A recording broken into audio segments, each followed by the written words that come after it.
Allah wabarakatuh. Alhamdulillahirabbil alamin wassalatu wassalamu ala Rasulillah wa ala alihi wa ashabihi wa man tabi'ahum bi ihsanin ila yaumiddin. Amma ba'du. Kaifa halukum jami'an? Sahabat muslim rahimani wa rahimakumullah. Alhamdulillah, puji syukur pada Allah Subhanahu wa taala, kita masih diberikan kesehatan, waktu luang oleh Allah Azza wa Jal, yang dimana kedua nikmat ini kebanyakan manusia lalai daripadanya, yaitu nikmat sehat dan nikmat waktu luang. Maka pada kesempatan yang berbahagia ini kita akan memanfaatkan waktu yang ada untuk membacakan kitab Syarah Al-Arba'in An-Nawawiyah yang ditulis oleh Al-Ustadz Firanda Andirja hafizahullahu ta'ala. Walhamdulillah, pada kesempatan yang berbahagia ini kita telah sampai pada hadis yang ketiga dari hadis Al-Arba'in An-Nawawiyah. Hadis yang ketiga ini berkaitan dengan rukun-rukun Islam.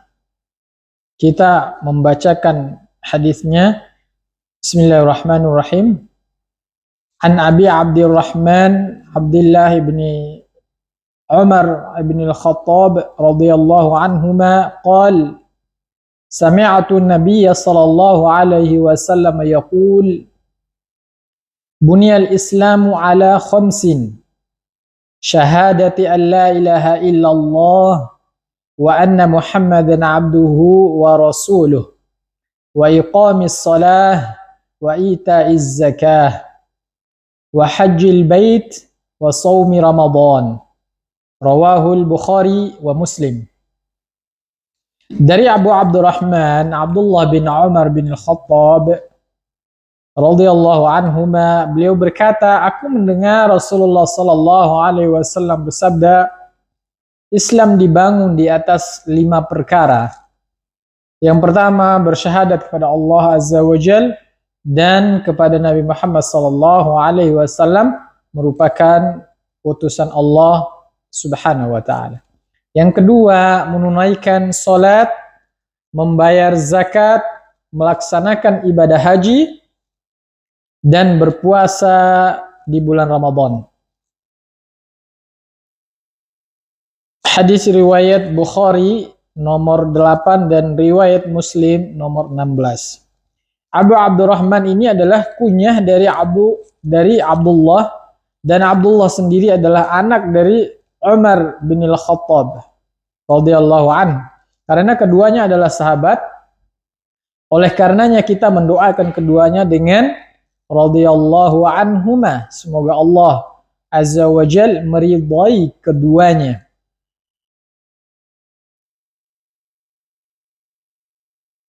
Adapun syarah daripada hadis yang kedua, hadis yang ketiga dari hadis Arba'in An-Nawawiyah, qala al-muallif hafizahullahu ta'ala, di dalam hadis ini Rasulullah sallallahu alaihi wasallam mengibaratkan Islam dengan sebuah rumah yang memiliki 5 pondasi. Jika seseorang ingin memiliki rumah yang baik dan kukuh, maka rumah tersebut harus memiliki 5 pondasi ini. Kelima pondasi yang disebutkan oleh Rasulullah sallallahu alaihi wasallam adalah yang pertama, 2 kalimat syahadat. Yang kedua, salat 5 waktu. Yang ketiga, membayar zakat. Yang keempat, puasa di bulan Ramadan. Dan yang kelima, naik haji bagi yang mampu. Naik haji ke Baitullah bagi yang mampu. Mu'allif hafizahullahu ta'ala melanjutkan, para ulama sepakat bahwa 2 kalimat syahadat adalah fondasi yang paling utama. Barang siapa yang meninggalkannya, maka bangunan tersebut akan runtuh secara keseluruhan, yaitu murtad. Lalu bagaimana dengan orang yang meninggalkan 4 rukun selain 2 kalimat syahadat? Para ulama juga berbeda pendapat mengenai hal ini. Untuk lebih mudah dalam memahaminya, maka perlu kita ketahui bahwasanya orang yang meninggalkan salah satu dari keempat rukun Islam selain syahadat terbagi menjadi 2 golongan. Pertama, orang yang meninggalkannya dengan keyakinan bahwa hal itu tidak wajib. Ya, orang yang meninggalkan karena meyakini bahwa hal itu tidak wajib, maka dia kafir berdasarkan kesepakatan para ulama. Hal ini dikarenakan rukun Islam termasuk ma'lumun minad din bidharurah. Ya, hal-hal yang sudah pasti diketahui oleh orang yang muslim. Ya, berkata Syekhul Islam Ibnu Taimiyah rahimahullahu taala, fa innal iman biwujubil wajibat al-zahira al-mutawatira wa tahrimil muharramati al-zahirah al-mutawatirah huwa min a'zami usulil iman wa qawaidid din wal jahidu laha kafirun bil ittifaq ma'a annal mujtahida fi ba'diha laisa bikafirin bil ittifaqi ma'a khata'ih.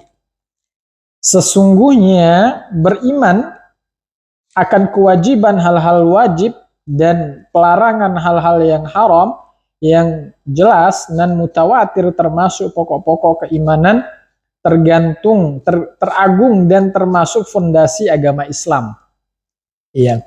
Barang siapa yang mengingkarinya maka dia telah kafir dengan kesepakatan ulama. Adapun orang mujtahid ketika salah di dalam beberapa hal ini tidak dikatakan kafir dengan kesepakatan para ulama. Ya. Itu poin yang pertama yang berkaitan dengan yang kedua, sahabat muslim rahimani wa rahimakumullah. Orang yang meninggalkannya namun dia tetap meyakini akan kewajibannya. Orang yang meninggalkan salah satu dari rukun Islam selain syahadat namun dia tetap meyakini akan kewajibannya, maka para ulama berselisih pendapat tentang hal ini. Pendapat yang pertama mengatakan yang kafir adalah orang yang meninggalkan sholat saja. Ya, pendapat yang kedua mengatakan yang kafir adalah orang yang meninggalkan sholat dan zakat. Adapun jika orang tersebut meninggalkan rukun Islam lainnya, maka ia telah melakukan dosa besar, namun tidak kafir. Ini merupakan salah satu riwayat dari Imam Ahmad. Pendapat yang ketiga mengatakan orang yang meninggalkan salah satu dari rukun Islam, maka dia telah kafir.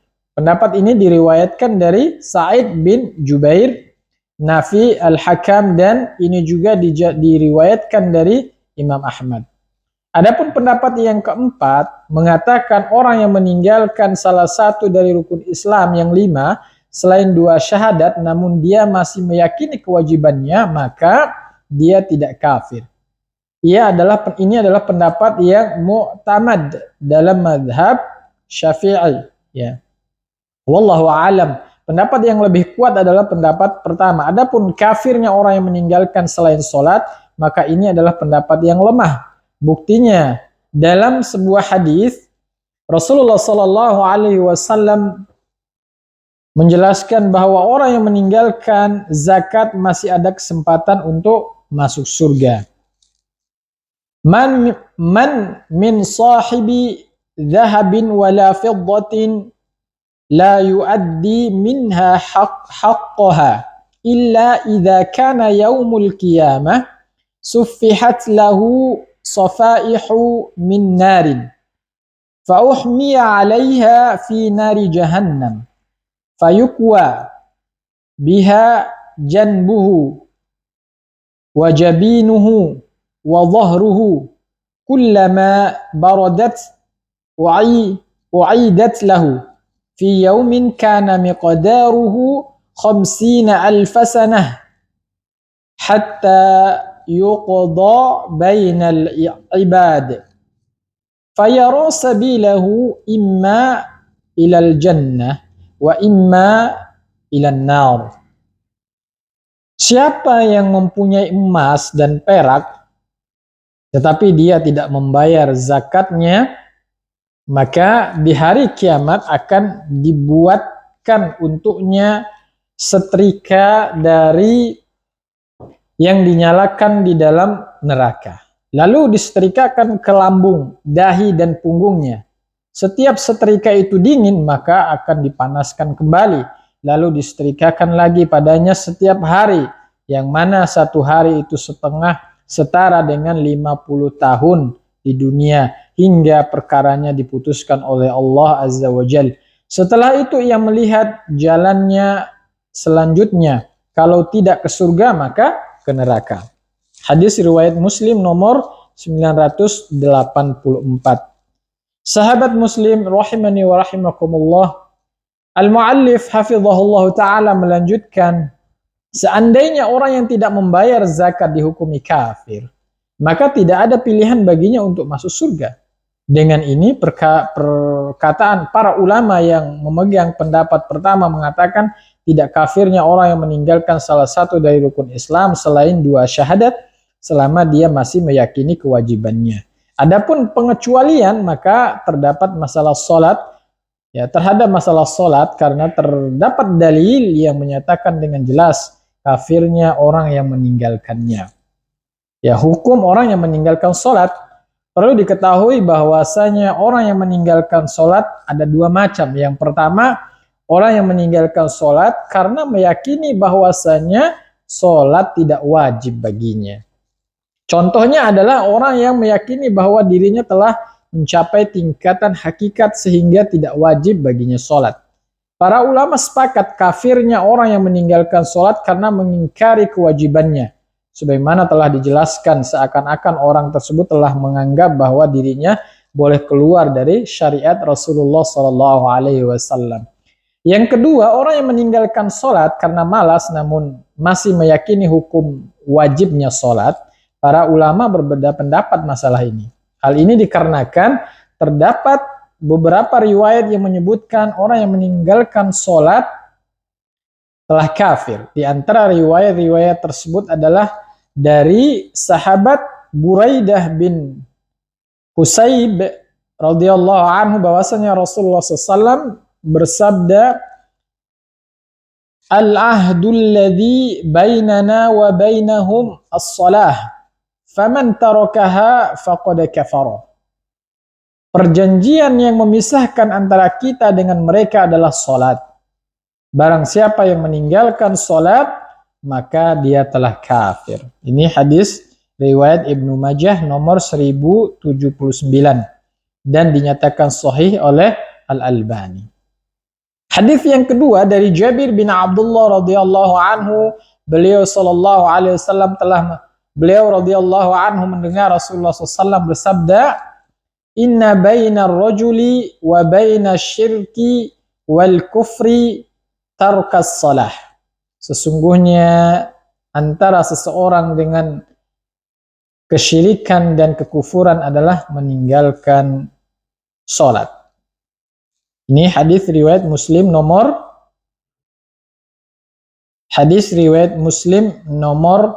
82. Para ulama berbeda pendapat mengenai makna kafir yang disebutkan dalam hadis ini. Pendapat pertama mengatakan ia telah melakukan dosa besar, namun ia tidak kafir. Mereka mengatakan kafir yang disebutkan dalam hadis adalah kafir kecil, bukan kafir besar. Ini adalah pendapat mazhab Syafi'i, yaitu seorang tidak menjadi kafir dengan meninggalkan sholat selagi dia masih mengakui akan kewajiban daripada sholat tersebut, Ya, meskipun mazhab Syafi'i berpendapat bahwa yang meninggalkannya tidak sampai kafir, akan tetapi ulama mazhab Syafi'i menetapkan bahwa jika orang itu tetap bersikukuh dan tidak mau mengerjakannya, meskipun sudah diperintahkan oleh pemerintah, maka dia dibunuh sebagai hukum had baginya. Bukan karena kafir, akan tetapi karena ngeyel dan bersikeras untuk meninggalkan sholat. Iya. Kemudian pendapat yang kedua,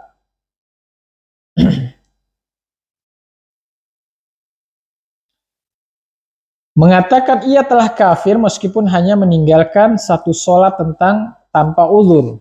Ya, akan ini penjelasannya adalah ulama mazhab Hambali memberikan syarat-syarat sebagai berikut, diantaranya sudah dipanggil oleh pemerintah dan diperintahkan untuk sholat, karena bisa jadi dia meninggalkannya karena ada uzur, dan sebagian ulama Hambali tidak mengharuskan hal ini. Yang kedua, waktu sholat berikutnya sudah sempit, akan berakhir. Misalkan orang yang dipanggil oleh pemerintah setelah zuhur, maka dia tidak dinyatakan kafir saat itu juga. Dia harus dinyatakan kafir setelah benar-benar tidak mau sholat sampai waktu sholat berikutnya asar atau sholat asar akan berakhir. Nah, mereka berpendapat demikian berdasarkan zahir hadis-hadis yang telah kita sebutkan tadi. Ya, adapun pendapat yang ketiga mengatakan ia telah kafir jika meninggalkan sholat secara total, yaitu meninggalkan sholat 5 waktu, sholat Jumat, sholat hari raya, dan lainnya. Ini adalah pendapat yang dipilih oleh Syekh Muhammad bin Shalih Al-Utsaimin rahimahullahu taala, dan inilah pendapat yang penulis pilih. Ya, hafizahullahu taala.